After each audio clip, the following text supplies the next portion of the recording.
Quería compartir con ustedes hoy un diálogo que hemos denominado La paz con la tierra y con la naturaleza.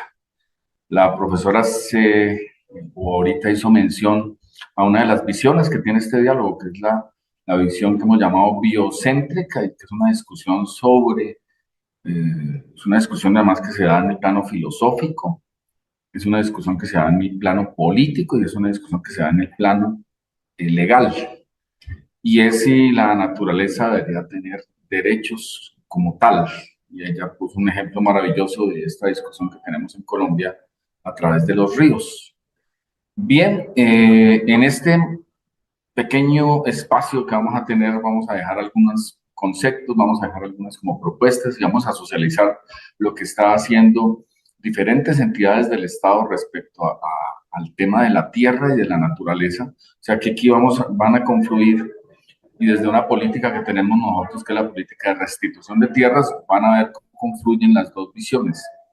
Es decir, la visión tradicional que conocemos, que es la antropocéntrica, que es el discurso de los derechos humanos, y la visión emergente, la que está hoy surgiendo con fuerza y que ha cogido precisamente mucha fuerza a partir de lo que está sucediendo en Colombia y en el mundo, ¿no? Estamos en este momento en una crisis ambiental fruto del calentamiento global. Cada año que pasa es más caliente que el anterior y supera las cifras de récord histórico que tenemos, lo cual ya ha llevado que en Bogotá estemos en racionamientos de agua. Antes ya empezó a llover, pero estas situaciones, lo ha dicho la ministra de Ambiente, Susana Muhammad, nos vamos a tener que acostumbrar a consumir menos agua y nos vamos a tener que acostumbrar a tomar medidas de razonamiento de aquí en adelante, porque el calentamiento global no está cediendo. Entonces, eso nos ha llevado precisamente a una reflexión mundial. Por eso repito, esto es un debate filosófico en donde ya hay muchos pensadores y desde hace mucho tiempo se ha planteado el debate si la naturaleza debería tener derechos como tal. Y por otro lado está, y por eso llamamos también la paz con la tierra, porque ya este es el debate que nos trajo precisamente el acuerdo de paz del año 2016 con las FARC. Entonces, el centro de la negociación con las FARC fue precisamente la tierra y fue precisamente otro actor que está en esa tierra, que son los campesinos. Entonces, lo que da origen a la guerrilla de las FARC es precisamente los atropellos históricos, es precisamente el abandono, es precisamente la violencia que sufrieron los campesinos, los habitantes de las zonas rurales y el abandono histórico del Estado sobre esos territorios. En Colombia todas las cifras de pobreza, todas las cifras de necesidades básicas insatisfechas, todas las cifras de negación de derechos cuando se trasladan a hacer las mediciones al campo, se potencian de una forma inmisericordia. Nosotros tenemos, por ejemplo, un tema vital en el campo como es la salud. En las zonas rurales tenemos 617 municipios que no tienen ni siquiera un puesto de salud en sus zonas rurales. Esto es una cosa dramática. ¿Por qué no tienen puesto de salud? Porque con la ley 100 el sistema privado no va donde no hay aportantes al sistema. Es un sistema que se mueve bajo un núcleo de financiación donde son los aportantes los que sostienen parte del sistema y el resto se hace vía fondos del Estado. Pero eso hizo que las zonas rurales desaparecieran el sistema de salud y posteriormente los puestos de salud que tenía el Estado colombiano fueron siendo abandonados. Entonces tenemos el dramático escenario de 617 municipios que no tienen, vuelvo y repito, un puesto de salud en sus zonas rurales. ¿En qué se traduce esto? Que las madres gestantes no tienen dónde ir a tener a sus hijos, que si alguien tiene una emergencia médica se muere.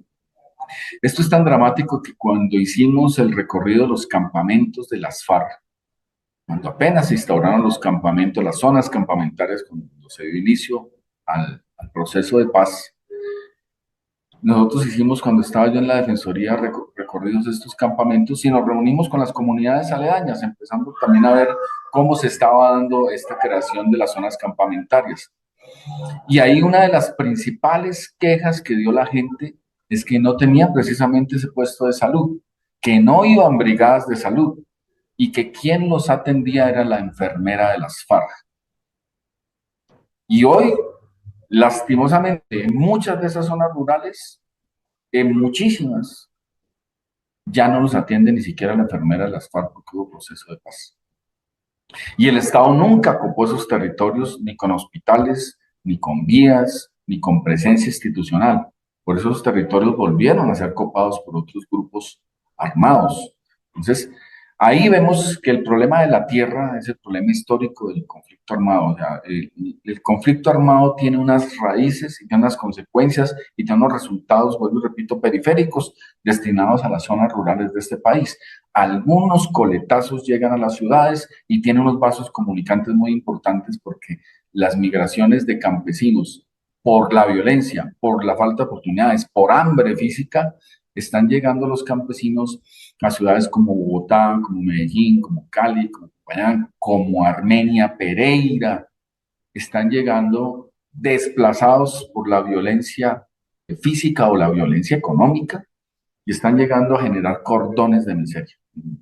Esas fronteras que tienen las ciudades tan espantosas, donde hay unas partes de la ciudad donde vemos que ahí hay ciudadanía, pero de pronto hay una frontera en donde ya los derechos no se dan y la gente vive en unas condiciones de miseria que ustedes conocen muy bien, los que están en Pereira, los que están en Armenia, los que estamos en todas las ciudades. Entonces, ese es el coletazo del conflicto armado generado por la tierra en Colombia.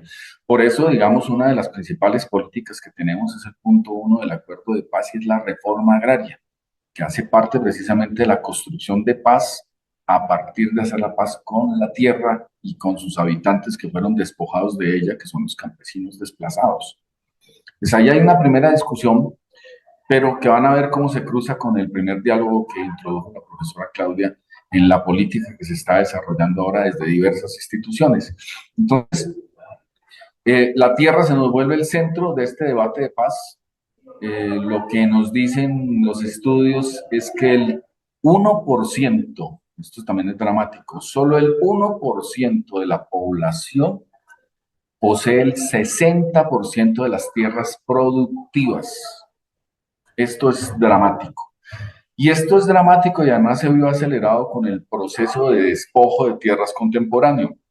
El proceso de despojo contemporáneo tiene unas fechas de picos de despojo con una política inclusive y con unas actuaciones que se dieron entre el año 2002 y el año 2008. Ahí tenemos unos picos de despojo contemporáneo muy importantes y cuya principal causa ya no es la presencia de grupos armados únicamente, sino la confabulación de funcionarios públicos para despojar a los campesinos.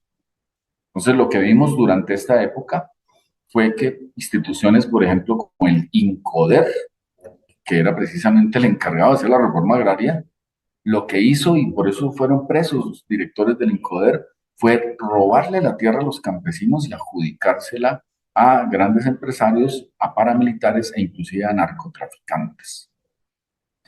Desde las oficinas de instrumentos públicos y las notarías se hizo todo el despojo para cambiar precisamente las escrituras públicas, cambiar los títulos a favor, otra vez, de grandes empresas, de paramilitares, de políticos, de parapolíticos, que se les llamó en su momento, y de narcotraficantes.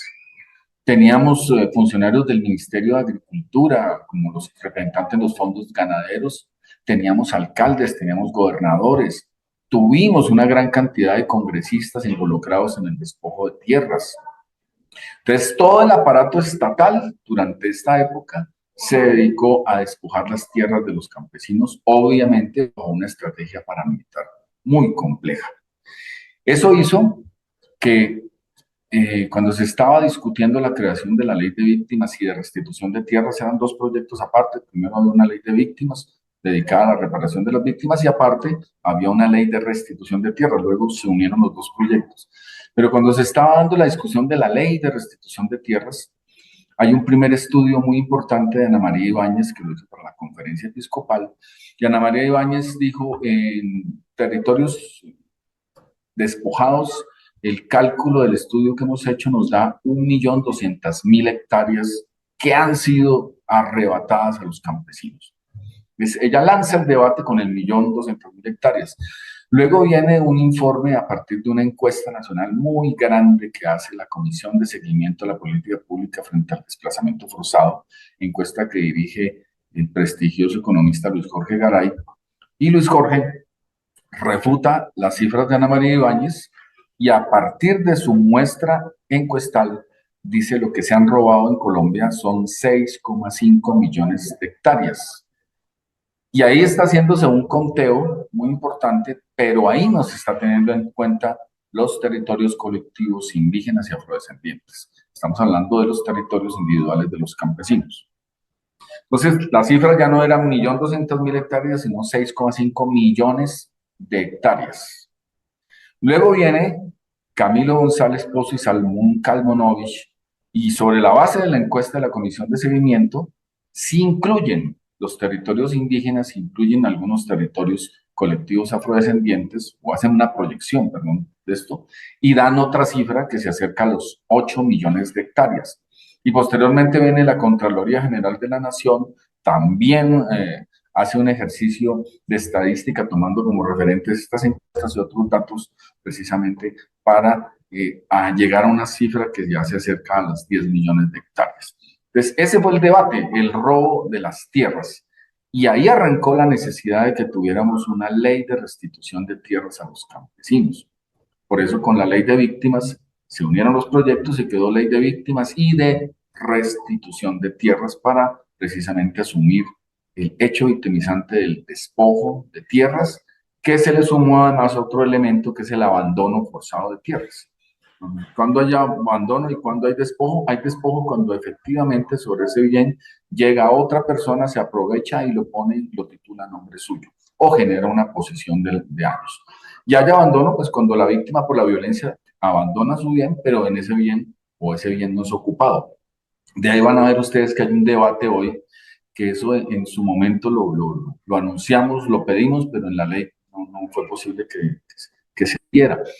Y es que los campesinos que han abandonado su tierra y en esa tierra hoy no hay nadie, no hay opositores, pues simplemente con un trámite administrativo se le podía devolver, pero lo volvieron y lo judicializaron. Ese es uno de los grandes obstáculos que tiene hoy la restitución de tierras. Es que hay muchísimos procesos y hay procesos que no necesitarían ir a donde un juez. En este momento hemos radicado por 2 vías. Hay un proyecto en Senado donde estamos tratando de que se le den facultades a la unidad de restitución de tierras para entregar los bienes de forma administrativa, porque no hay opositores, no hay necesidad de ir a un juicio, repito. Y lo metimos también en el proyecto de reforma general a la ley de víctimas que está surtiendo su camino en la Cámara de Representantes.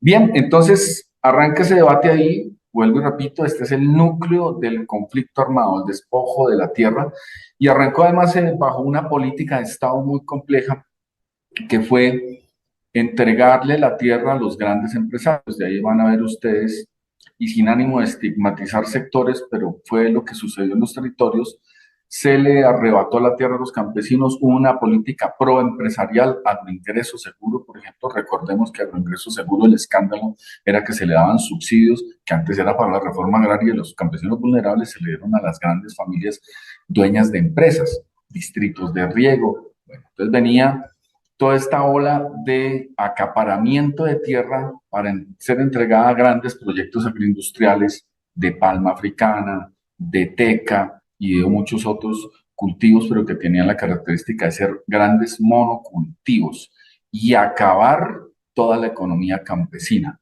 bajo la lógica de entreguémosle la tierra a los grandes empresarios que son los que saben hacer plata y que a los campesinos pobres los contraten.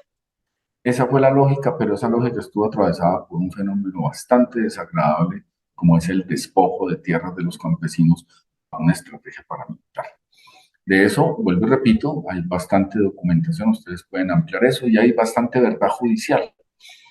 Entonces, ¿qué sucedió? Pues hubo la necesidad para construir paz, porque la ley de víctimas se hizo para que se pudiera facilitar el proceso de paz posterior con las FARC, proceso de paz que está centrado en la tierra también. Por eso el punto 1 es la reforma rural integral. Entonces se hizo ese proceso y arranca el proceso de restitución de tierras junto al de la reparación integral de las víctimas. Entonces, ¿qué hace o qué ha hecho la Unidad de Restitución de Tierras? Y este es un debate que aún sigue abierto, porque la Unidad de Restitución de Tierras, en los 13 años de ley de víctimas que llevamos, tiene unos resultados en su histórico muy pequeños frente al gran reto que tiene precisamente el devolver la tierra, el hecho de paz con la tierra y los campesinos. Y ahí vamos a tener tres actores: campesinos, indígenas y comunidades afrodescendientes. Esos son los tres, o son las tres poblaciones que fueron objeto de este despojo y son el objeto también del desplazamiento forzado. Entonces, sobre esas tres comunidades es que se vertebra todo el proceso de la creación de la Unidad de Restitución de Tierras, y todo este tema de la restitución tenía unos procesos supremamente bajos, o tiene inclusive todavía. ¿Qué sucede ahí? Sucede que cuando entramos a la Unidad de Restitución de Tierras a partir de agosto del año 2022, lo que encontramos es que la mayoría de solicitudes que hacían los campesinos y mucho más las comunidades indígenas y afrodescendientes eran negadas. O sea, se les negaba el acceso a que pudieran inscribir sus tierras y sus territorios de las comunidades étnicas. Entonces había como unos obstáculos institucionales creados para que no hubiera restitución. Teníamos además únicamente el concepto de fuerza pública para entrar en algunos territorios, lo que se llama la microfocalización. Entonces, arrancamos por ir desmontando los obstáculos. Al frente de la Unidad de Restitución de Tierras, y este no es un dato menor, está el mayor Giovanni Yule, que es un líder indígena muy importante de este país. Y él ha venido también con su visión, pero es que además de ser un líder indígena, el mayor Giovanni también es víctima del conflicto. O sea, estos temas él los siente, los ha sufrido y los ha vivido. Entonces, lo primero que hizo esta administración del mayor Giovanni Yule en el gobierno de Gustavo Petro fue quitar los obstáculos. Y pasamos de una cifra de 65% de negaciones al acceso al derecho, que sin ese registro no puedes tener derechos, a bajarlo al 30% en este momento, 30-28% en este momento. ¿Qué dio por resultado eso? Dio por resultado que en el año y 17, 20 meses que llevamos, en los 20 meses que llevamos, o sea, un año y unos meses, ya doblamos la cifra de hectáreas registradas en ese registro de bienes de la población desplazada. Ya doblamos la historia de toda la unidad de restitución. ¿Qué quiere decir esto? Que el acceso al derecho a la restitución de tierras lo hemos mejorado en más del 50% del histórico real de toda la entidad. Y ahí ya empieza, porque si vuelvo y repito, sin ese proceso administrativo de que se acepte la tierra, no hay más adelante un acceso a la restitución judicial. Entonces, ahí estábamos. Vimos también, por ejemplo, pues, las oficinas de registro de instrumentos públicos y los notarios se dedicaron, fue a otra cosa menos a apoyar el tema de la reforma agraria. El superintendente notario del registro, que es el doctor Roosevelt Rodríguez. El doctor Roosevelt Rodríguez fue congresista y fue uno de los que más apoyó todo el tema de víctimas. Estuvo detrás de todo el tema de justicia especial para la paz, por ejemplo. Entonces, una persona con mucha sensibilidad. Lo primero que hizo el doctor Roosevelt en un acto muy importante fue pedir perdón a las víctimas por lo hecho en la superintendencia notarial de registro en este periodo que empezamos hablando. Y eso no es un acto menor tampoco, porque el reconocer como Estado el papel del Estado en eso hace que los funcionarios nos comprometamos mucho más a resarcir, que no es una obligación reparar a las víctimas, no es una solidaridad como creen algunos. Y el doctor Roosevelt entonces firma un convenio con nosotros, y ahora las calificaciones de los predios, que era otro obstáculo que teníamos, se va a acelerar porque hay un equipo único y exclusivamente dedicado a superar eso. Estamos también en el tema de cómo hacemos reparación temprana. ¿Y qué quiere decir reparación temprana? Que vamos y estamos en este momento trabajando con la Secretaría Jurídica de Presidencia, con el Ministerio de Agricultura y con la Agencia Nacional de Tierras para tener lo más pronto posible un decreto que priorice a las víctimas de despojo en la reforma agraria para hacerles reparación temprana. ¿Qué quiere decir esto? Hoy una víctima tiene que esperar años. Supuestamente en la ley dice que los jueces y los magistrados de restitución de tierras sacan esto en meses, no, están demorando años, la congestión judicial es inmensa. Entonces lo que propusimos en ese decreto, que saldrá muy posiblemente en un mes, mes y medio, es que todas las víctimas que tenemos hoy registradas en ese registro de bienes despojados, las víctimas que están en proceso judicial, e inclusive los segundos ocupantes, que son personas que cuando vamos a un predio están ahí, pero son campesinos vulnerables, no podemos simplemente sacarlos y restituir a la víctima porque tenemos otro drama social en estos campesinos. De esas tres poblaciones las vamos a priorizar para que este mismo año empecemos a darles tierra. A las víctimas se les va a dar una tierra igual que la que perdieron. Esa figura se llama la compensación. Cosa que el día que salga la sentencia, ese bien pasará a la ANT para seguir haciendo reforma agraria, pero los vamos a reparar ya, no van a tener que esperar 10 o 12 años.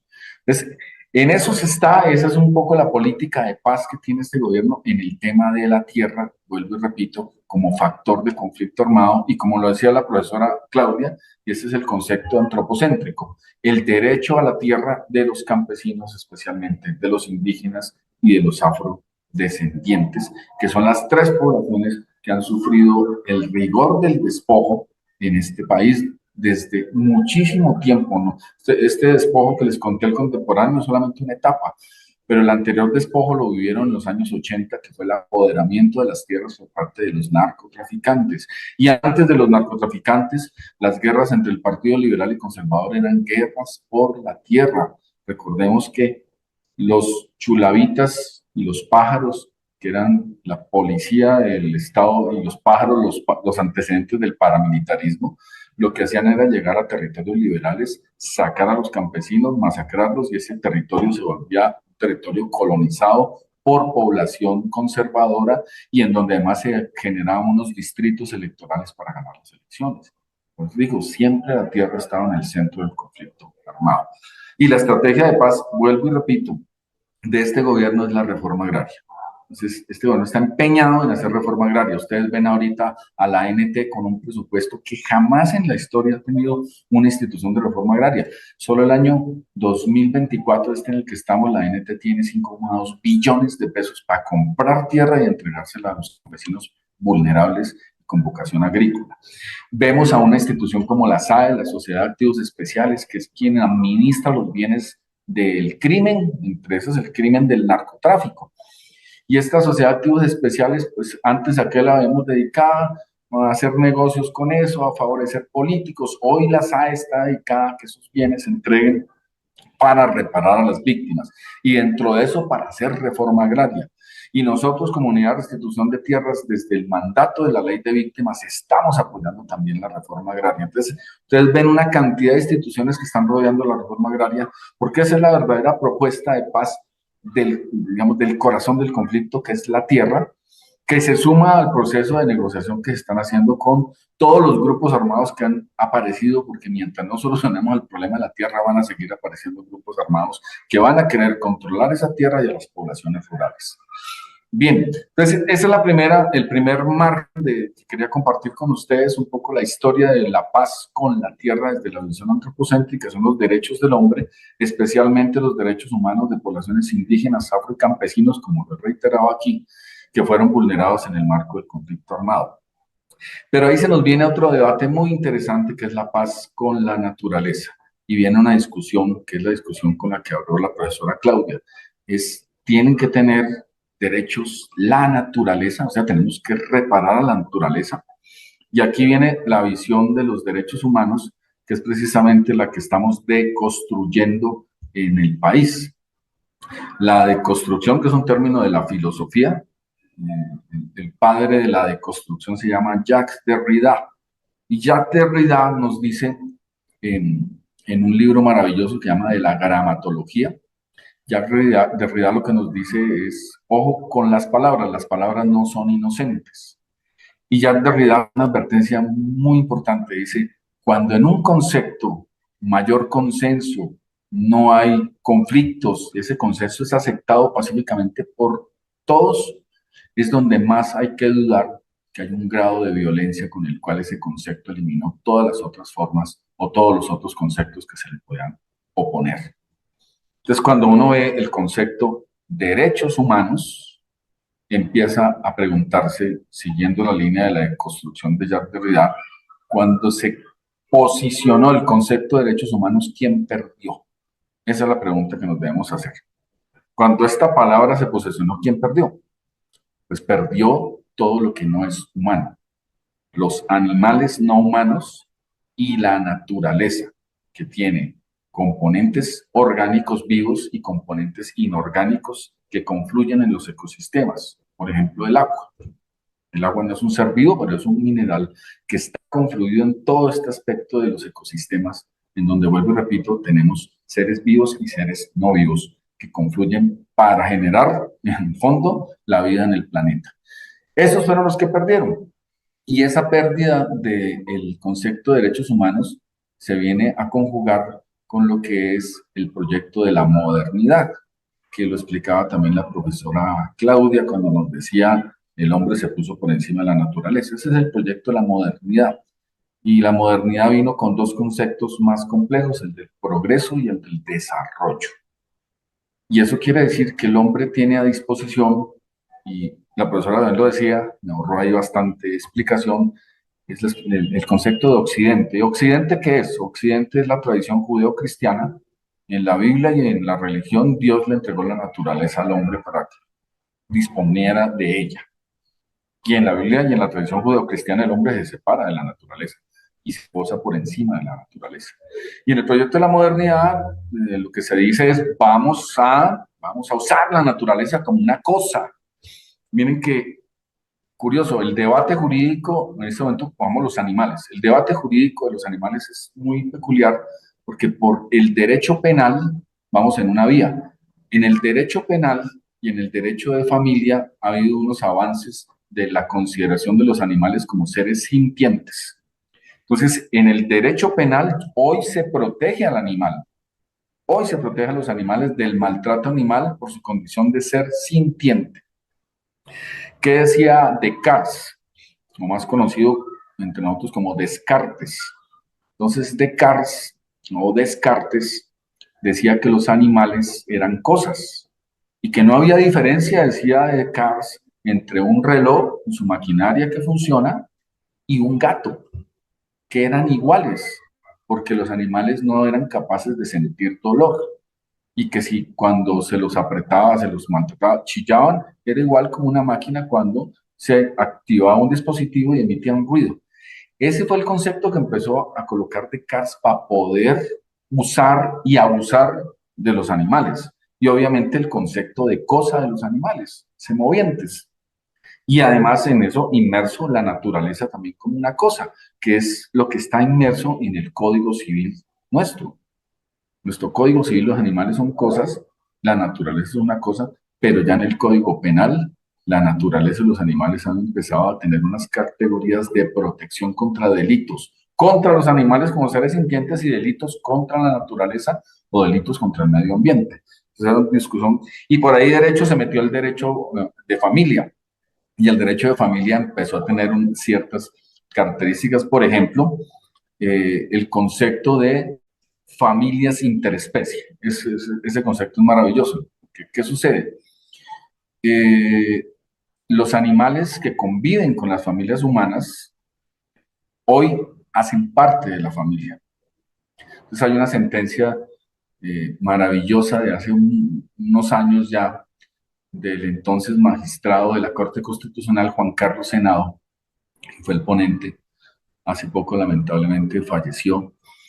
Y entonces Juan Carlos Senado entró en una discusión porque en los conjuntos, en el transporte público y en ciertos espacios públicos se prohibía tener perros y gatos. Entonces la sentencia de Juan Carlos Senado dijo, si en un reglamento de propiedad horizontal se prohíbe que una familia tenga un perro, es inconstitucional, porque ese animal hace parte de la familia.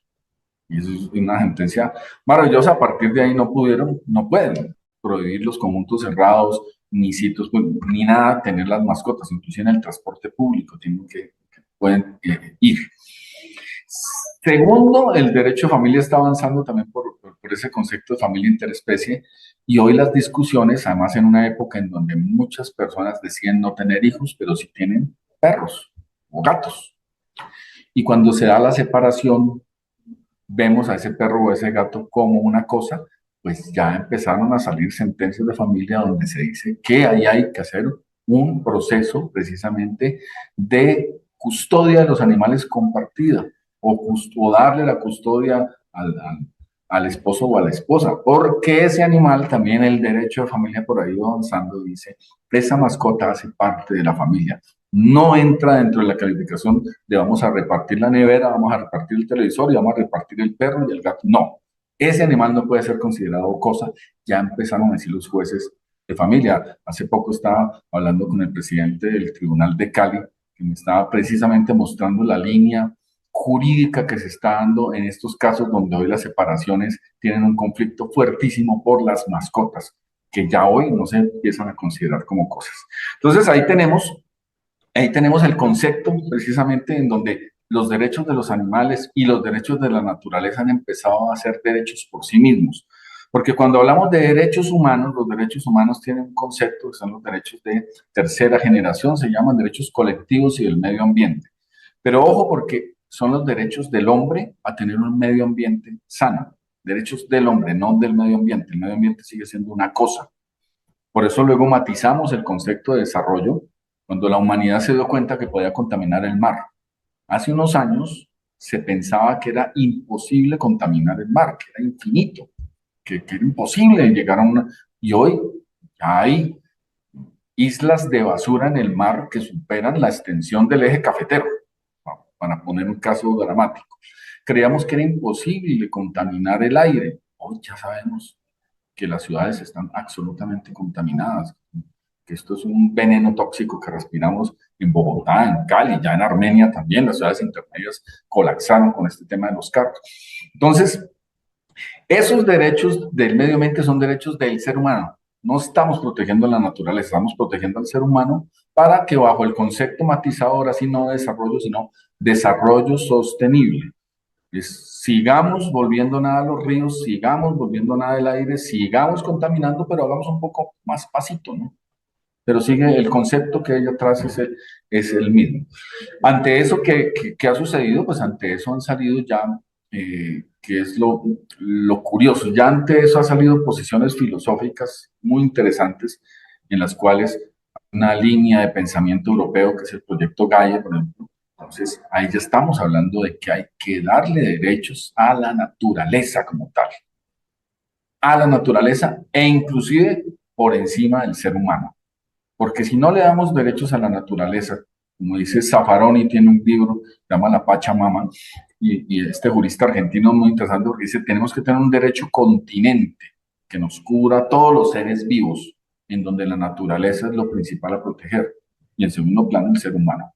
Porque si no protegemos la naturaleza, lo que está en peligro es la vida en el planeta. Es la vida en el planeta, humanos unos más, pero es la vida en el planeta.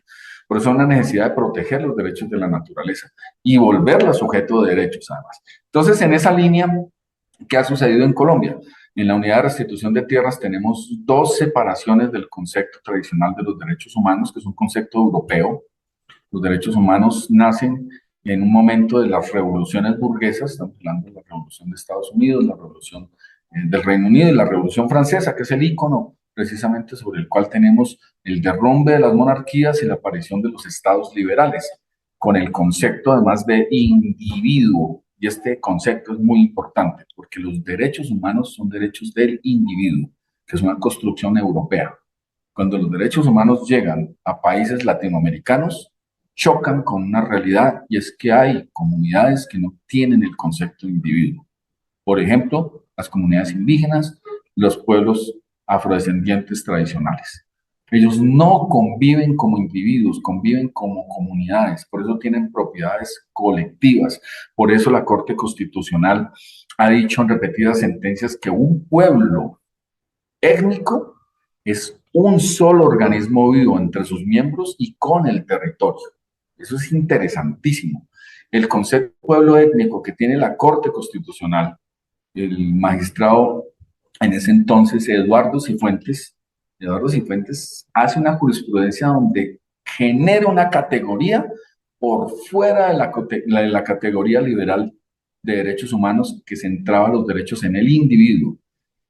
Y Eduardo Cifuentes dice, aquí hay una adscripción que no corresponde con la visión occidental y es un pueblo étnico que es un solo organismo vivo con el territorio donde habita. Por eso separar esos miembros o separarlos del territorio, dice la sentencia del magistrado Eduardo Cifuentes, es condenarlos a la muerte espiritual, cultural y física.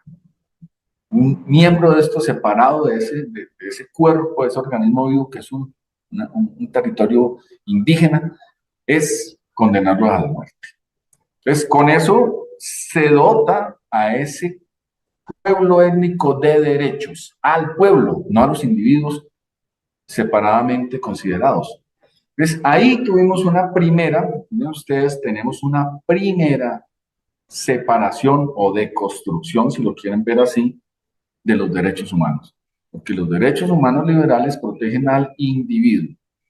Y ese individuo, en ese periodo histórico, se embiste de derechos, pero ese individuo además nace con otras revoluciones o nace a la par con otra revolución que fue la revolución industrial.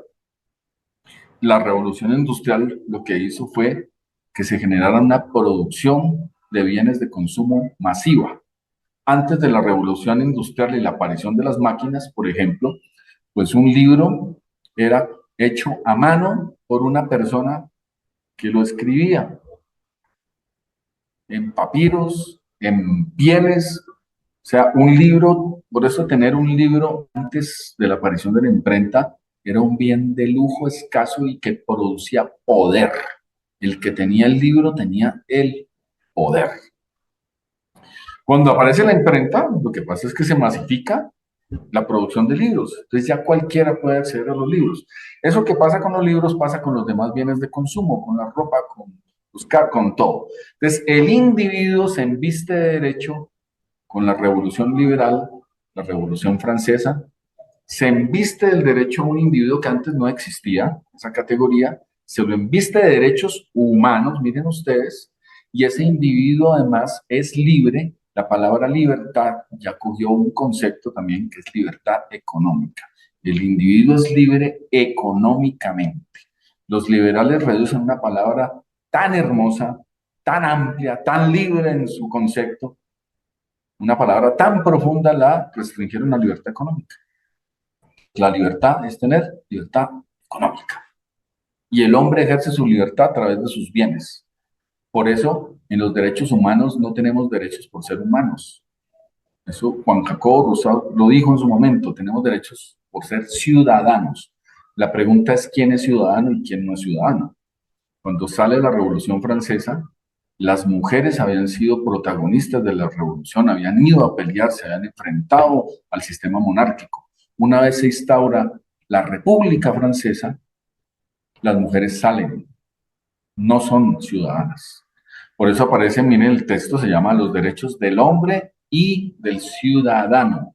Hombre y ciudadano. Hombre no recoge las mujeres se les prohibió reunirse, se les prohibió salir de la casa, se les prohibió expresarse. Fueron restringidas al hogar. Los liberales que derrotaron las monarquías con las mujeres las excluyeron.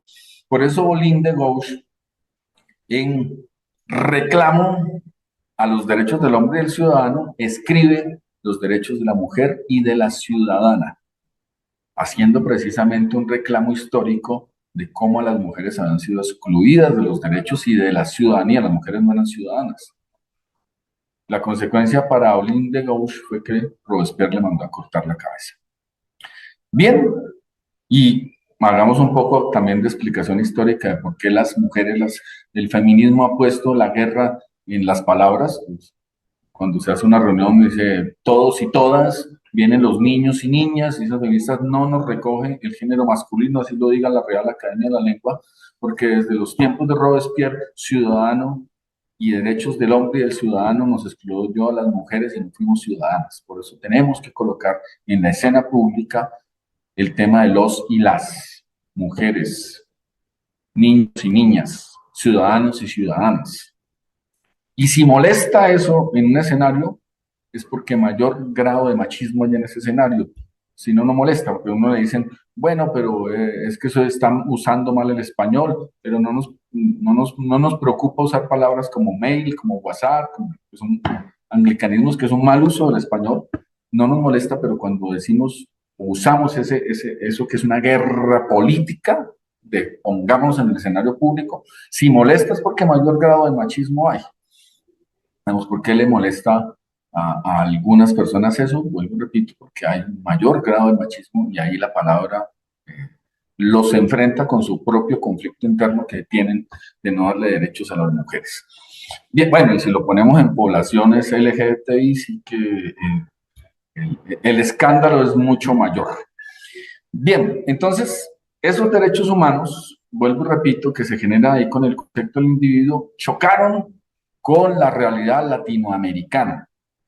Y en Colombia, la Corte Constitucional, basado en algo que tenemos nosotros, que es la Constitución del 91, que además es un tratado de paz, y la Constitución del 91 tiene en sus artículos la paz con la naturaleza.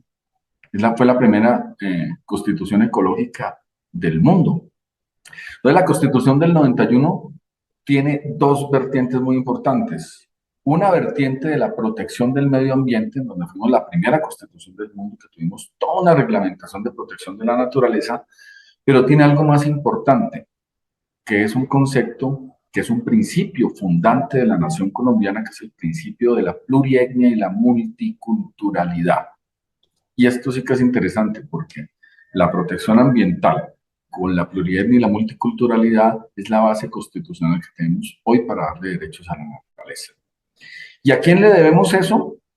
Eso se lo debemos a que en la constituyente, o mejor dicho, la constituyente del 91 que hizo la constitución, fue un órgano colegiado donde por primera vez en la historia de Colombia hubo indígenas y hubo campesinos. Pero ese componente de los indígenas, allá como constituyente del 91, fue el Taita Lorenzo Muelas. El Taita Lorenzo Muelas es un sabio. El Taita Lorenzo Muelas tiene un pensamiento ontológico que se puede comparar con cualquier filosofía y estructura en el mundo. Y el Taita Lorenzo Muelas es uno de los mayores fuentes de conocimiento de lo que son los derechos de la naturaleza. Taita Lorenzo Muelas, en una oportunidad que tuvimos de hablar con él, nos decía desde su concepto cosmogónico y su concepto parental con la Tierra. Ya entramos en el otro concepto, ya la Tierra no es una cosa. ¿Qué nos decía el Taita Lorenzo Muelas? La Tierra es la madre. Una madre no se vende, una madre no se desviste, una madre no se maltrata. Y arranca Lorenzo Muelas, vuelvo y repito, con un discurso épico, ontológico y unas dimensiones filosóficas inmensas. Pues ese discurso de los indígenas, de su concepción diferente, se vio reflejado en el principio constitucional de la plurietnia y la multiculturalidad. Entonces, desde ahí la Constitución respeta que la visión de los indígenas frente a cosas, frente a situaciones, frente a realidades, es absolutamente diferente a la visión que tenemos, y vamos a ponerle un nombre, los de Occidente. Por eso la restitución de las tierras a los pueblos indígenas, miren ustedes que no se hace con la ley de víctimas. La 1448 no es la que le restituye las tierras a los indígenas, porque en la 1448 tenemos la visión de Occidente, que la tierra es una cosa que fue despojada. En el caso de los indígenas hay una ley especial para las comunidades indígenas, que es un decreto ley que se hizo en un proceso ejemplar de consulta previa de 6 meses con todas las comunidades indígenas y cuyo resultado es ese decreto ley que es el 4633 del 2011 sobre reparación y restitución de tierras a los pueblos indígenas. Y ahí van a encontrar ustedes unos conceptos maravillosos. El más fundamental que existe ahí es que en la ley de víctimas de los pueblos indígenas la tierra es víctima. Y esa ley de víctimas dice la tierra, inclusive dice la madre tierra. La madre tierra es víctima y es merecedora de reparación espiritual, de reparación simbólica y de reparación material. Ya es esa ley del 2011, ya eso es supremamente avanzado. Nosotros ya teníamos en una ley que la tierra es víctima y hoy muchas partes del mundo han empezado a entrar en esa lógica. Porque el proyecto Gaia, cuando uno lo ve, el proyecto Gaia europeo, cuando uno ve sentencias de cortes europeas que están en esta línea, lo único que han hecho es recoger el pensamiento milenario de sabios como Lorenzo Muelas. Y la presencia de Lorenzo Muelas y los otros indígenas fueron los que lograron que la Constitución del 91 sea la primera constitución considerada como la Constitución verde en el mundo. Reflejo y referencia de muchos procesos constituyentes que siguieron al colombiano, como la Constitución de Bolivia, que ya habla de un Estado plurinacional, la Constitución de Ecuador, inclusive personas que estuvieron en la constituyente colombiana fueron a asesorar la Constitución de Bolivia, fueron a asesorar la Constitución de Ecuador, fueron a asesorar la Constitución de Venezuela, y por eso esas constituciones entran en esa ola de darle derecho, reconocimiento a que las miradas del mundo no solamente son occidente, tenemos miradas propias de nuestras comunidades y dentro de esa mirada la naturaleza tiene derechos. Entonces, por esa vía arrancamos y tenemos todo un proceso de construcción diferente al occidental, de construcción diferente de la naturaleza como cosa, de construcción diferente en la vía del desarrollo y el progreso, que es el proyecto de la modernidad occidental, de desarrollo diferente de los derechos humanos. Ya no hablamos de individuos con derechos, hablamos de unos colectivos étnicos que actúan, en palabras de la Corte Constitucional, como un solo organismo vivo que hay que proteger. Y luego viene la tercera consideración, y ya no son los colectivos étnicos, sino la naturaleza en sí misma, que tiene que ser fruto de protección. La profesora Claudia nos hablaba de una sentencia que es el hito de nosotros, es la sentencia de protección, la T622 del 2016. Esa sentencia es un hito, ¿por qué? Porque habíamos tenido otras sentencias que ordenaban proteger ríos, ordenaban proteger la Amazonía, ordenaban, bueno, pero esas sentencias eran antropocéntricas. O sea, era una sentencia de derechos al medio ambiente. De modo, la de la Amazonía es muy interesante porque genera un concepto que es el derecho prospectivo. En la Amazonía lo que se protege es el derecho a las nuevas generaciones, miren ustedes, personas que aún no han nacido. Las nuevas generaciones que están por venir tienen derecho a gozar de la Amazonía y hoy la estamos destruyendo. Entonces le voy a proteger en derecho prospectivo los derechos a las nuevas generaciones de seres humanos, no de la Amazonía. Cambia en el río Atrato, la Corte Constitucional dice que el río Atrato es sujeto de derechos y ordena que ese sujeto de derechos, que es la cuenca del río Atrato, esa cuenca, miren lo interesante, que esa cuenca tiene plantas, tiene animales, está el río y tiene comunidades humanas, afrodescendientes e indígenas. Y todas esas comunidades humanas con los demás animales, con el río, con todo lo que confluye en esa cuenca del río Atrato, es un sujeto de derechos que le ordenó al Estado colombiano proteger. Por eso esa sentencia se vuelve un hito. Además, es una sentencia inmersa en todas las vulneraciones que ha sufrido el río Atrato en el marco del conflicto armado interno, especialmente por cómo se financia la guerra en Colombia a través de prácticas como la minería ilegal o la tala ilegal de bosque. Bien, entonces ahí sí que nos separamos muchísimo más de los derechos humanos, porque ya no estamos hablando de derechos humanos, estamos hablando de los derechos de la naturaleza.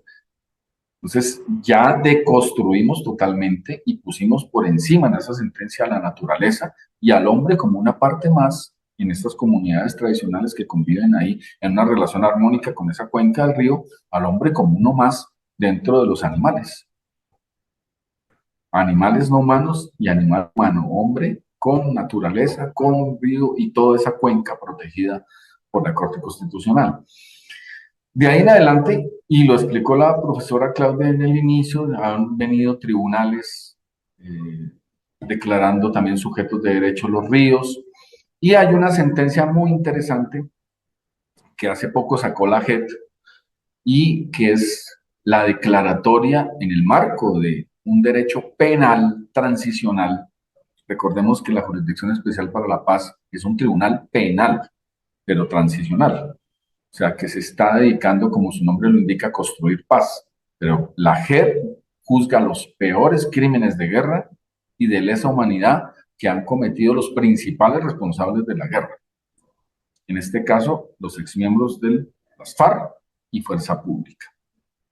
Terceros también pueden llegar a la JEP, pero principalmente es FARC y Fuerza Pública. Pero eso es un proceso penal. Y en ese proceso penal hay una decisión histórica de la JEP que es aceptar como víctima al río Cauca. Entonces, las comunidades del norte del Cauca, especialmente los consejos comunitarios de Mazamorreros y la subcuenca de la Teta, esas comunidades se presentaron con un informe a la JEP y presentaron al río Cauca como víctima. E hicieron toda una serie, o presentaron toda una serie de evidencias de cómo el río había sufrido en el marco del conflicto armado, toda una serie de vejámenes, de destrucción de su cuenca a través de la minería ilegal, pero además algo que mencionaba la profesora Cauca, en el informe de estas comunidades, de estos consejos comunitarios, dijeron cómo al río Cauca se habían cercenado los cadáveres, se los había abierto en el vientre, se los había llenado de piedras, se los había cocido y los habían tirado al fondo del río. Entonces, toda esta serie de situaciones hicieron que la JEP analizara y en una decisión histórica, en un auto que es el 226 del 2023, la JEP acepta como víctima al río Cauca. Entonces, claro, ¿cuáles son los derechos de las víctimas? A ser escuchados en el proceso. Entonces, la pregunta es, ¿el río Cauca habla? Y obvio que los ríos son elementos que hablan en el territorio. Los ríos y los demás ecosistemas, los demás seres que habitan en los ecosistemas son actores del territorio. El problema es que no los tenemos en cuenta. El problema es que no les consultamos. El problema es que a los ríos vamos haciendo obras, vamos metiendo el desarrollo y nos consultamos.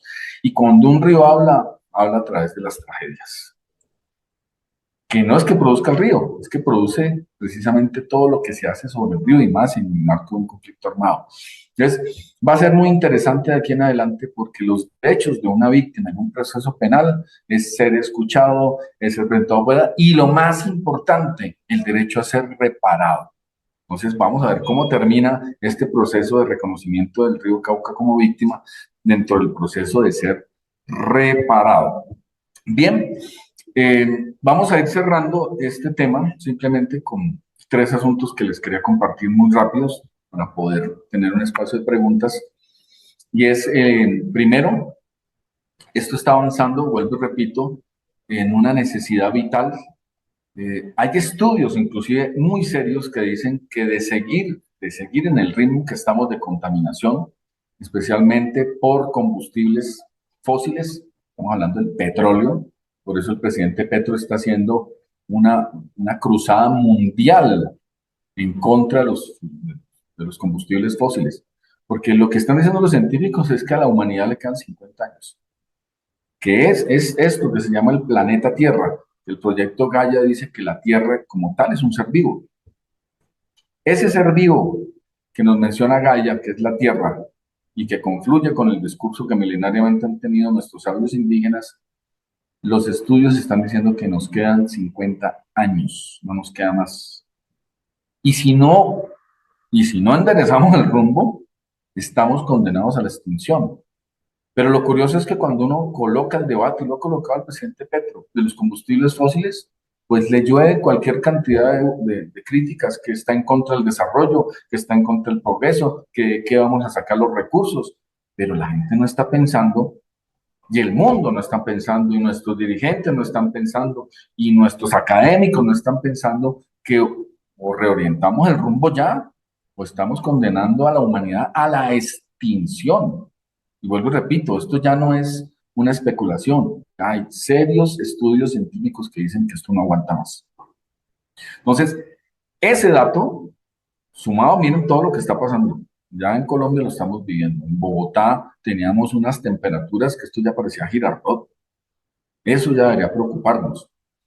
Entonces, esa situación real es una punta de lanza muy importante para que desde lo jurídico se le den derechos a la naturaleza, inclusive por encima del ser humano. Dos, y viene el tema de las políticas públicas. Necesitamos en los planes de desarrollo que todavía estamos a tiempo de incidir, que haya una política seria de protección de los derechos de la naturaleza. Los alcaldes también pueden en su plan de desarrollo decir que ciertas, por ejemplo en Cali, voy a poner el ejemplo, en Cali ya van a tener una crisis muy pronto si no se protege Farallones. En Farallones nace gran parte del agua que se vierte sobre Cali. En Farallones es lo que permite que Cali por la tarde tenga una brisa fresca porque viene el calor del Pacífico, entra a ese sistema montañoso en Farallones, se refresca el aire que llega a Cali. O sea, si Cali no protege pronto Farallones, está condenada a una crisis ambiental de unas dimensiones que nunca han visto en el Valle del Cauca. Pues todas esas situaciones están haciendo que hoy la discusión de los planes de desarrollo se den de cara a cómo vamos a proteger el medio ambiente, pero ya no bajo la lógica antropocéntrica.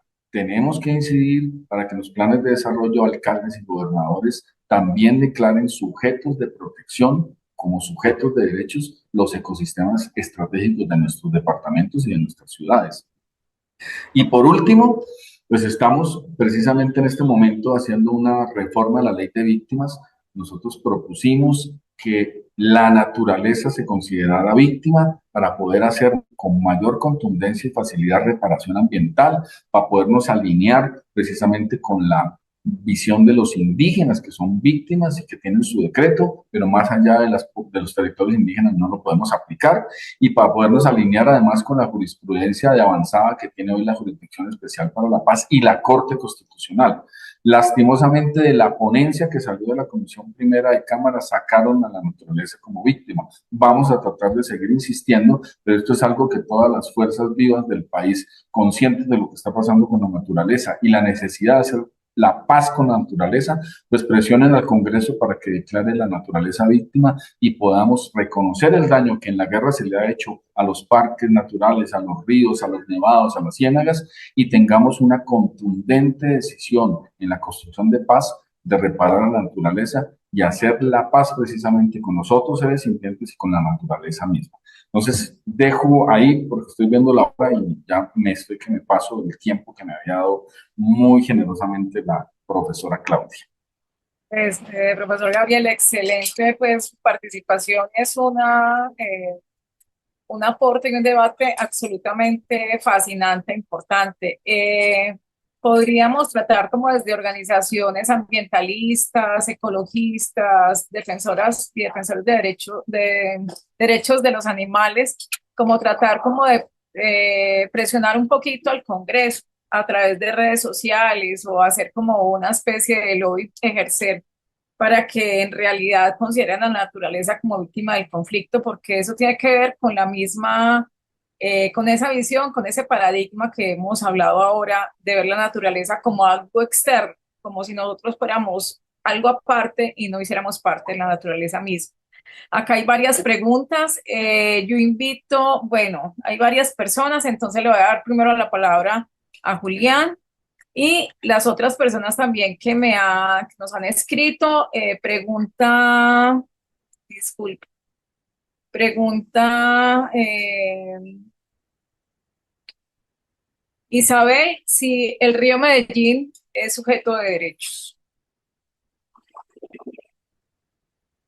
Ya Julián tiene permisos y ya le va a dar también como la palabra a Claudia y a las otras personas que me han escrito, a Jamie también. Bien pueda Julián, le Bueno, escuchamos. buenas tardes, gracias al doctor Gabriel por tan significativa exposición y pues por hacernos como una amplia visión de todo lo que tiene que ver con los derechos de la naturaleza, pues de los seres no, de los animales como los seres sintientes, como lo ha determinado la Corte, ¿cierto? Pero una de mis preocupaciones es muy bonito conocer todos estos discursos y pues no porque yo sea un retractor de ellos, sino que si de verdad a los seres humanos se les reconocen derechos y la constitución política los determina como tal, y aún así son violados y vemos todas las situaciones que pasan diariamente con los derechos de los seres, de las personas, ¿cierto? Si colocamos un ejemplo claro con el derecho a la salud, aún con un mecanismo de protección de esos derechos como es la tutela, se le niegan los derechos a las personas, a los seres humanos, y muchas personas siguen muriendo a pesar de que tengan un derecho. Hablamos de un derecho a una vivienda, un derecho al trabajo, pues evidentemente pues tenemos un derecho, pero ¿quién garantiza ese derecho? A pesar de que la Constitución misma lo determina, pues son negados. Y vemos que aunque haya quien lo reclame, aún así esos derechos no se les son reconocidos. Entonces, pues yo interpeló esto frente a eso. Si a los seres humanos se nos niegan los derechos, aun cuando ya los tenemos desde nuestra condición de seres humanos, ¿qué haremos entonces con la naturaleza y con esos seres sintientes que hoy pues conocemos a través de las declaraciones de la Corte Constitucional, que es la defensora pues de los derechos mismos, no solamente de los ciudadanos, sino también de estos seres que hoy ya entran a ser parte de sujetos de derechos como tal, lo está determinando las Cortes. Entonces esa es como una de mis interpelaciones. Gracias. No sé si escuchamos a las otras personas o quieres responder. No, vamos si quieres respondiendo. Bueno, del río Medellín no lo tengo en el radar de los que he escuchado.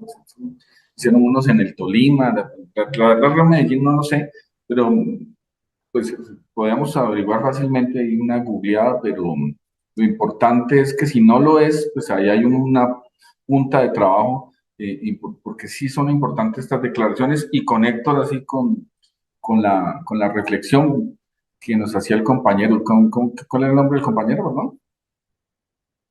El que hizo la Julián pregunta. Mejía, Julián Julián. Mejía, doctor. Ah, listo.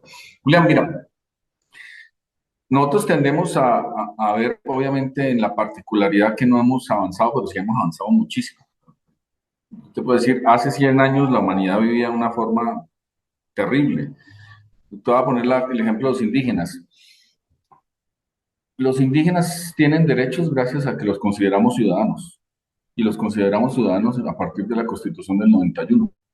Antes de la Constitución del 91, los indígenas no eran ciudadanos y por eso no tenían derechos. ¿Qué sucedía con los indígenas? Voy a poner un caso que lo puedes encontrar en redes.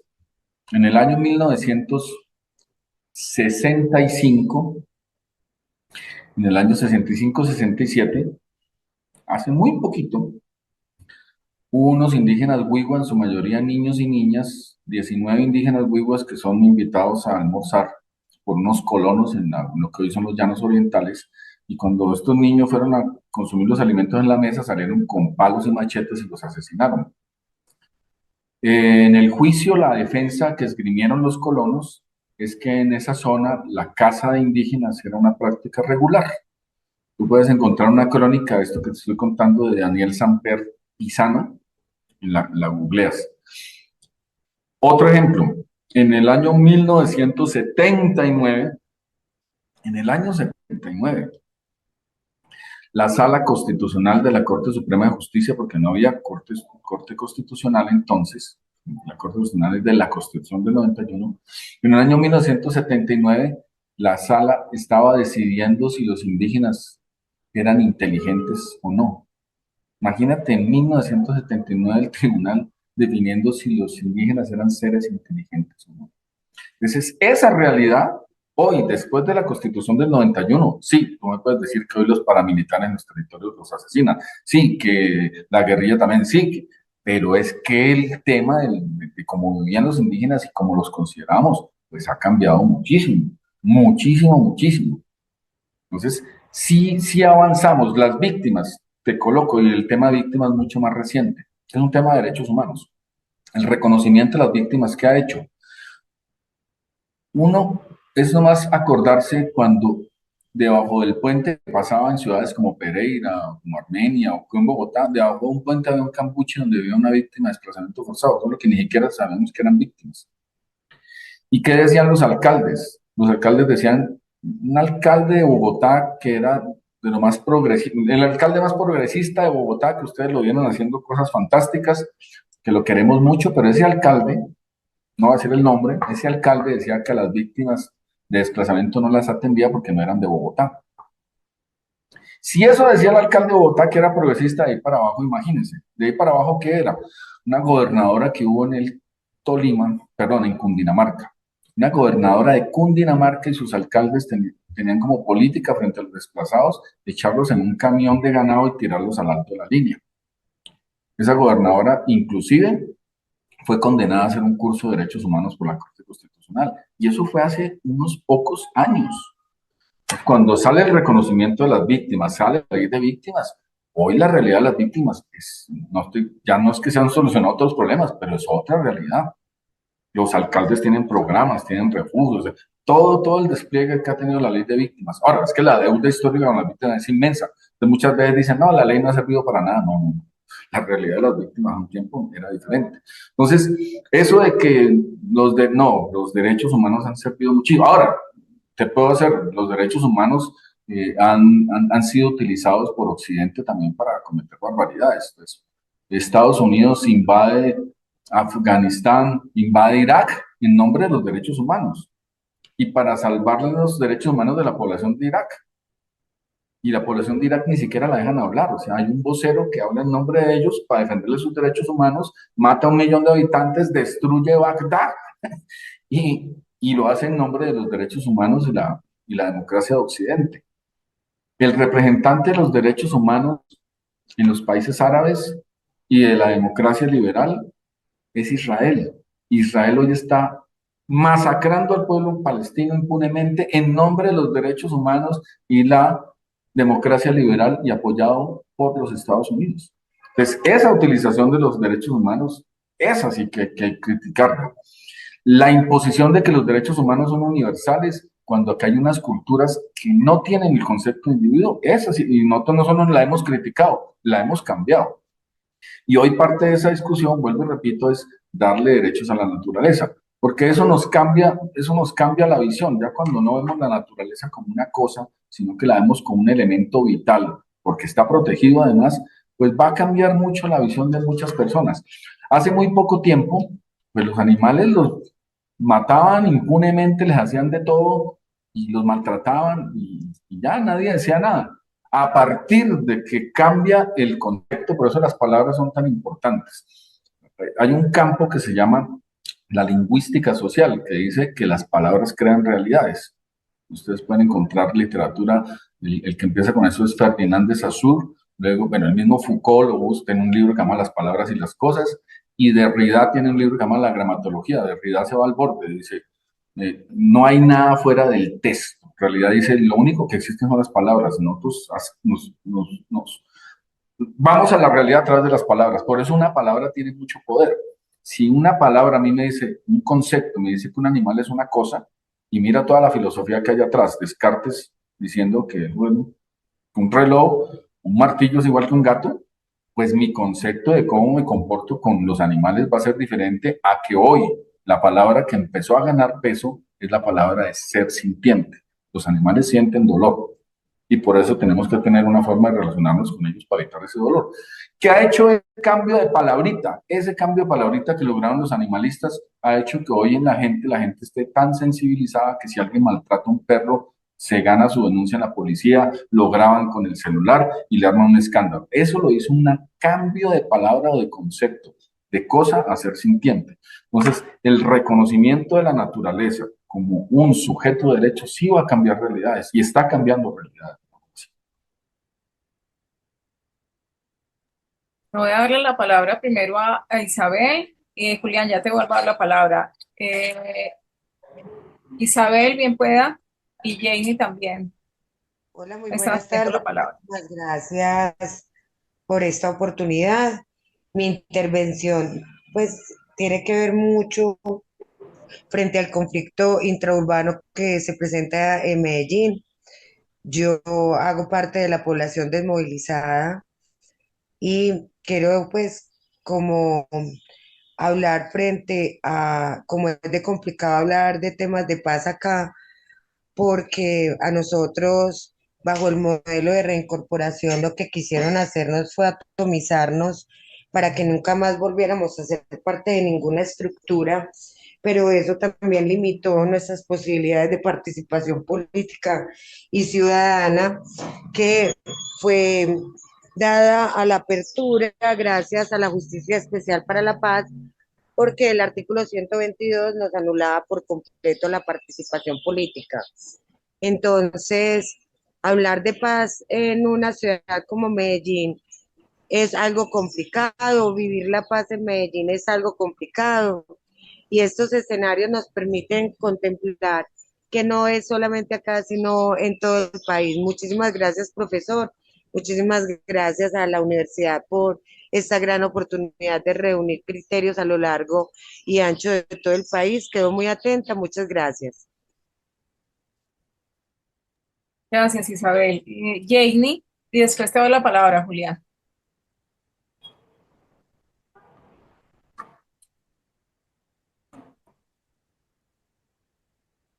Janie, vas a intervenir, tienes todos los permisos.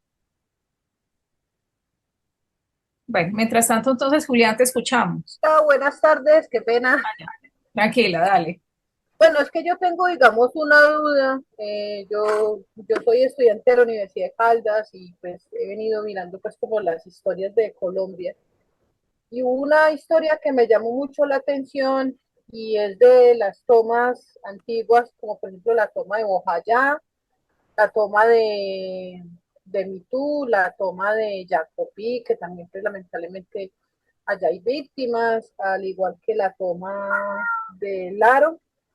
Y pues tengo entendido, por ejemplo, también no solamente que estas víctimas tienen derecho, digamos, sobre su restauración de tierras y todo eso, pero también se habla algo muy importante y para mí es muy importante en las víctimas también el tema de la salud mental.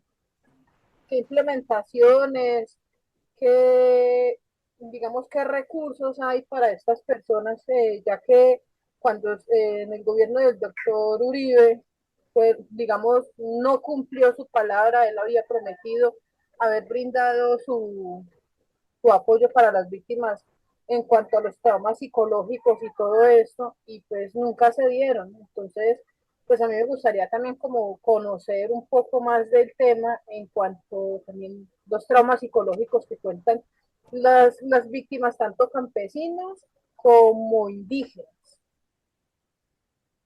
Muchas gracias.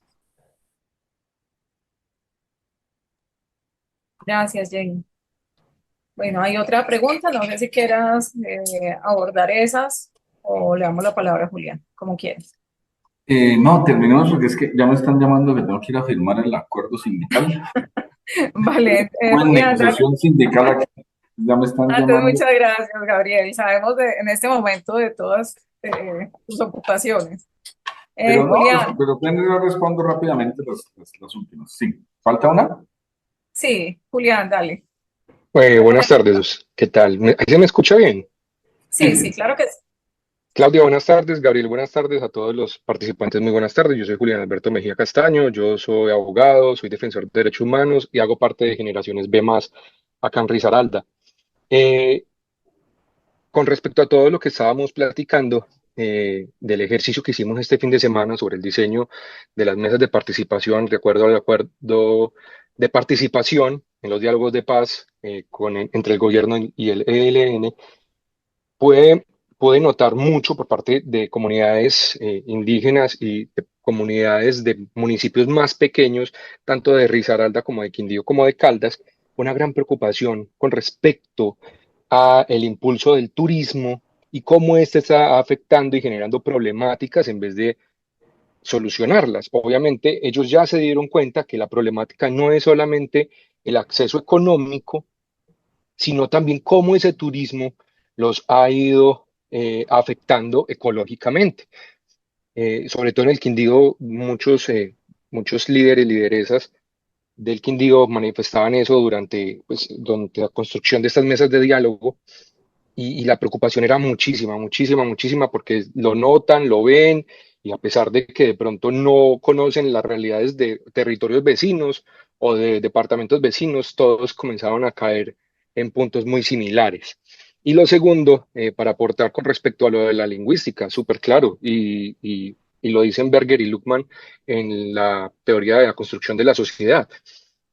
La lingüística crea instituciones que o nos destruyen o nos aportan, y en este caso, si no comenzamos a crear esas instituciones lingüísticas dentro de tanto de nuestra normativa como desde nuestra pedagogía, como desde nuestra divulgación, en la que comencemos a aceptar el de los derechos ambientales como parte necesaria de nuestra humanidad y de nuestro desarrollo como entes, pues no vamos a llegar a ningún lado. Muchas gracias.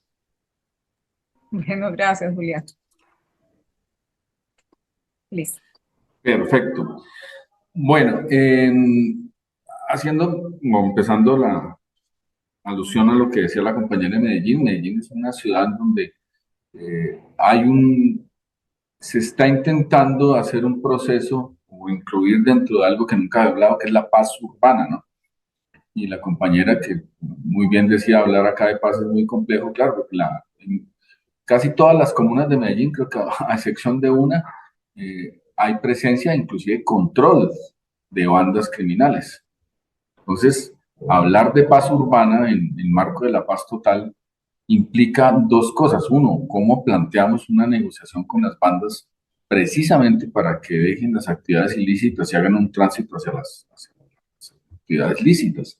Y dos, cómo competimos como Estado en Medellín para que los jóvenes no sean reclutados por las bandas criminales, sino que puedan entrar a programas atractivos, pero además les brinden un proyecto de vida. Esa es la gran discusión de la paz total en ciudades como Medellín, vuelvo y repito, en donde pues lo que hacen los gobiernos es que por debajo de cuerda pactan con los combos para tener algo de gobernabilidad, pero no solucionan el problema de fondo. Segundo, el tema que nos planteaban de salud mental. Aquí, ¿qué ha hecho Colombia? Y aquí me tomo la libertad de cátedra para no hablar como funcionario, sino como profesor. Ya en 5 minutos me pongo la camisa de funcionario porque estoy como profesor. O sea, en el marco de mi libertad de cátedra yo les puedo decir que ha habido una política equivocada de atención psicosocial a las víctimas y que han mezclado lo psicosocial con la salud mental y eso no es así. Aquí en Colombia, por ejemplo, lo psicosocial tiene que ver como cómo recupero yo mi proyecto de vida. Por eso en lo psicosocial se ve inmersa la participación de la gente en espacios de participación. Eso es ayuda psicosocial. Cuando en las mesas de víctimas reunimos a la población LGBTI campesina, o sea, si ya ser uno gay, lesbiana, ya es una carga muy berraca por la estigmatización, ahora imagínense en el campo. Entonces esta gente, cuando logramos reunirlos, vinieron del Caquetá, vinieron del Chocó, vinieron de todos lados y se encontraron. Ese encuentro de ver que había más víctimas que se parecían a ellos y que habían sufrido violencia sexual, habían sufrido desplazamiento, amenazas, homicidios de sus familiares, de sus parejas, ese hecho ya es psicosocial, porque ese hecho les ayuda a salir adelante y el hecho del liderazgo les da un propósito de vida. Realmente lo que una víctima necesita es volver a tener un propósito en la vida y es la reconstrucción de ese proyecto de vida. Eso es lo psicosocial y ahí está inmerso el proyecto productivo y ahí está inmerso toda una serie de cosas. Pero creyeron que lo psicosocial es contratar a psicólogos en la gobernación, en la alcaldía, en la unidad de víctimas, nosotros, la cooperación internacional, las ONGs. Las víctimas están cansadas de ir de psicólogo en psicólogo. ¿Para qué? Pero diferente es que dentro de las víctimas que necesitan es recuperar su proyecto de vida y ya, o hallarle sentido a la vida.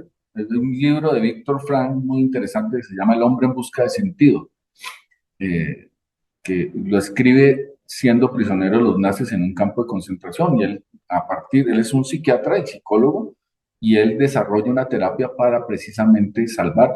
Y la terapia consiste, es un poco más compleja, pero en resumen, dice, mi propósito de vida es el día de hoy. Lo que yo hago con mi vida hoy va a ser mi propósito. Y ese es porque mañana no sé si los nazis me matan, entonces hoy voy a hacer esto. Y hallarle sentido a la vida es lo que finalmente nos saca de la crisis, de las situaciones más horrendas que podemos estar. Pero hay personas que ahora sí entran en otra categoría que es la de salud mental. O sea, ya una persona que tenga una psicosis, pues no le vamos a sacar de la psicosis con un proyecto productivo ni metiéndolo en una mesa de víctimas. Esa persona necesita un tratamiento especializado de salud mental y eso no lo estamos dando. Entonces hoy lo que llamamos el PACSIVI, lo que llamamos la asistencia psicosocial, no es lo que debería ser porque está en el Ministerio de Salud bajo una visión clínica que no es lo que tiene la inmensa mayoría de las víctimas, no necesita atención clínica. Pero una parte de esas víctimas antes no es mucha, de la experiencia de trabajo que yo tengo con víctimas les puedo decir que no es mucha, porque es que tenemos 10 millones de víctimas. No es mucha, pero esas personas sí necesitan que haya un programa especial de salud mental donde especialistas les vean una depresión grave que los puede llevar al suicidio, les vean la psicosis, les vean el trauma, les vean el estrés postraumático, ya afectaciones de salud mental que no es lo mismo que hacer asistencia psicosocial. Y el tema de turismo, sí, aquí tenemos que concertar más con las comunidades cualquier proyecto que se haga, porque si no, pues montamos unos emporios turísticos donde los que se benefician son transnacionales hoteleras, volvemos nada al territorio y finalmente la gente termina más empobrecida. Y además, yo he visitado muchas zonas turísticas y es un drama, la verdad, es un drama porque la gente sigue en la miseria, llegan inversionistas extranjeros, montan sus emporios y a la gente la van haciendo a un lado. ¿Cómo construimos un turismo amable con el medio ambiente, pero amable con la gente de la región? O sea, que la gente se vea beneficiada de los proyectos turísticos. El enfoque turístico que tenemos en Colombia es bastante excluyente, bastante segregador y bastante dañino al medio ambiente. Y por último nos hablaba Julián de las instituciones lingüísticas y exactamente, y con esto termino, el campo de batalla en este país empieza por las palabras. Eh, Les voy a poner un ejemplo de esto. Yo escribí un artículo en El Espectador, si no estoy mal, que se llama Máquinas de Guerra, y fue cuando el exministro de Defensa, ante el hecho de que sabían que habían unos niños que habían secuestrado la guerrilla estamos hablando del Caquetá, sí, el Caquetá, sabían que estaban en un campamento y tomaron la decisión de bombardear el campamento a pesar de que ahí había niños y niñas. Obviamente los niños y niñas murieron. Y cuando le preguntan al ministro que por qué habían hecho eso, miren lo que dijo él, son máquinas de guerra. Los deshumanizó. Es más, miren, la categoría es tan fuerte que ni siquiera les quitó ni siquiera les quitó la condición de ser humano, no, les quitó la condición de ser vivo. Ahí ustedes recordarán lo que les decía de Descartes. Cuando yo digo esto es una máquina de guerra, estoy hablando que ni siquiera es un ser sintiente. A esa categoría lingüística llevó a los niños para que en la gente quedara el tema de que eran máquinas de guerra y no niños asesinados por una decisión gubernamental.